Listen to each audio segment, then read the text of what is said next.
Nagbago ang isip ng binata. At nagpa siya na tumulong na hindi tinawag. Nang mag-drive siya pabalik sa bahay niya kasama si Ji-hyun. Ang multo. Nagsisimulang sabihin sa kanila. Ang kwento ng relasyon nila ng kanyang asawa. Nagkita sila nung nagsimula silang magtrabaho sa isang coffee shop.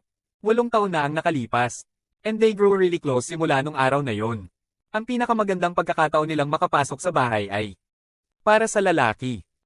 To pretend na pinsan siya ni Bianca. Siyempre, ang multo. Nagbibigay sa kanya ng lahat ng kinakailangang impormasyon. Para maging convincing ang performance niya, kumakatok ang binata sa pintuan ng binata. At nagpapanggap na, sinabi sa kanya ng kanyang pinsan ang tungkol sa kanyang plano. Para maglagay ng bathtub sa bahay nila, bilang paggalang sa alaala ng kanyang pinsan. Gusto ng lalaki na gawin ng trabaho at i-install ang batya. Sabay grupo sa loob ng bahay. Ang lalaki ay humihingi sa iyo ng ilang mga papeles. Para ma-distract siya, Ji-hyun sumama sa kanya.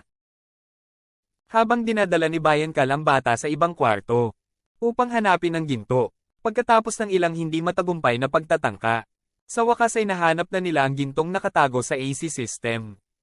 Nagsimulang sumigaw si Ji-hyun. Para ipaalam sa kanila yon. Babalik yan sa sala, pero nandoon na ang binata. Habang nag-uusap sila, nakatanggap yan ng tawag sa telepono mula sa trabaho ni Bayan-kal. And young men offer na pasakayin siya. Sabay-sabay. Ang kanyang lola ay binisita ng 2 tiktik, Gichang at Taehan. Who asked her kung sino ang nagmaneho ng taxi pauwi noong gabi nang mamatay ang ina ng bata. Hindi alam ni lola ang impormasyong iyon. At tumatawag sa binata para tanungin siya tungkol dito. Nakakagulat. Sinabi sa kanya ng batang lalaki na hindi siya ang isa. Para magmaneho ng taxi pauwi, kailangang ibaba ng binata ang tawag. Bilang isang abogado mula sa lampas tawag dating kumpanya ay lilito. Habang ang abogado ay nagsimulang makipag-usap sa mga bata, lumilitaw ang mga matatanda, sinasabing lampas sa tawag sa mga magulang. Hindi sila nakikilala ng multo. Dahil iniwan siya ng kanyang ina noong bata pa siya. Gayunpaman, ang babae ay nagpapakita ng ilang papeles sa abogado. Patunay na magulang niya talaga sila. Kapag may private talk yan sa kanya, binigyan siya ng babae ng banking book. Sinabi niya na magbubukas siya ng bank account para sa kanyang anak. Noong bata pa siya, para magdeposito ng pera para sa kanya. Pero mamaya, sabi ng babae, mahilig daw si Bayan-kal sa mga aprikot. Habang ibinubunyag iyon ng multo. Allergic siya dati sa mga aprikot. Nalaman din iyon ng isang babae. Hindi yan na-publish ang marriage permit niya. Isang piraso ng impormasyon na ginagamit niya upang i-claim ang mga kumpanya. Refund para sa mga tawag sa kamatayan. Natural na galit yan sa kanya. Pero sabi ng babae, ibabahagi niya sa kanya ang malaking bahagi ng refund. Habang nakasakay sila sa kanilang sasakyan. Mamaya, ang matatandang mag-asawa ay ipinahayag na isang pares ng mga manloloko. Ibinunyag iyon ng babae. She had spent some time with ang tunay na ina ni Bayan-kal. Sa kulungan. At ayon namulat siya, sa kanya sa ibang lugar. Hinahatid ka ng lalaki sa bahay. At pagkatapos ay nagmaneho siya pabalik sa kanyang sariling bahay. Hinala ng bata na may mali. Lampas sa uling. Dapat mga magulang. At inilalagay niya ang halimbawa sa mga aprikot. Isang tunay na ina. Hinding-hindi pababayaan ng isang bagay na kasing halaga. Bilang pagkain. Allergy. Kasi, ang pangunahing prioridad ng isang ina ay panatilihing ligtas ang kanyang mga anak. Kinaumagahan. Hinanap ng binata at giya ng bahay. Kung saan nakatira noon si Cole's mother. Hulaan ng bata na dumaan ng mga pinto. Which is birthday ni Cole. At pumasok siya sa bahay. Napagtanto niyang tama siya. Habang nakahanap siya ng picture ni Cole's real mother. Kasama ang con artist. Kapag ipinakita niya ang larawang ito kay Cole. Paggunita ng multo. Nang ihatid siya ng kanyang ina sa ampunan. Bilang isang maliit na bata. Napatingin siya sa kamay niya.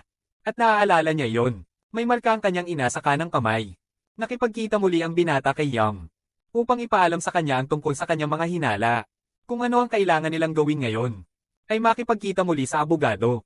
At patunayan na ang manloloko ay hindi tinatawag na tunay na ina. Talaga, itinakda ng mga kabataang lalaki ang pagpupulong. Hiniling ng abogado sa babae na ibigay sa kanya ang kanyang fingerprint.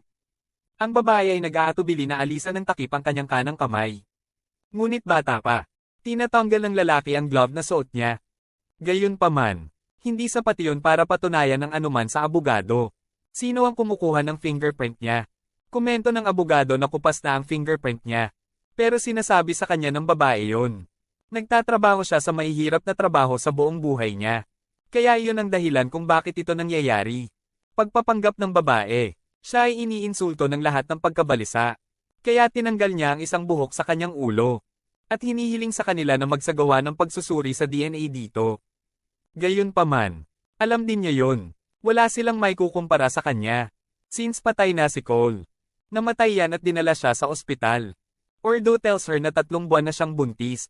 Nang muli silang magkita sa pasilyo kasama ang babae, sinasabi sa kanya ng lalaki na nagkamali siya. Nagagawa talaga ng grupo ang DNA test. Sa pamamagitan ng paghahambing ng buhok ng babae sa DNA ng mga sanggol. Nang tawagin muli ng abogado ang matandang mag-asawa, ang lalaki ay sumabog sa patunay na estado. Hindi siya nanay ni Bayan Cal. Nagtataka ang babae kung paano nila ito nagawa. Ngunit, ipinaalala sa kanya ng lalaki na bumalik siya sa opisinang ito.